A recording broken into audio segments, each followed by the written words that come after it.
నమస్తే అండి, welcome back to Shailaja Krishna. ఈ వీడియోలో మనం ఈ పువ్వులు ఎలా తయారు చేసుకోవాలో చూద్దాము.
చూసారండి ఎంత సింపుల్గా ఈ ఫ్లవర్ తయారు చేసుకోవచ్చు.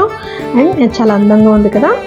ఇలాంటి ఫ్లవర్స్ మనం తయారు చేసుకొని డిఫరెంట్ కలర్స్తో మనము ఏదైనా అకేషన్కి లేదంటే పూజలు చేసుకుంటున్నప్పుడు మనం బ్యాక్ డ్రాప్ రెడీ చేసుకుంటాం కదా, వాటికి మనం డెకరేషన్ చేసుకుంటే చాలా అందంగా ఉంటుందండి. Thank you for watching. Please like, share, subscribe and don't forget to comment.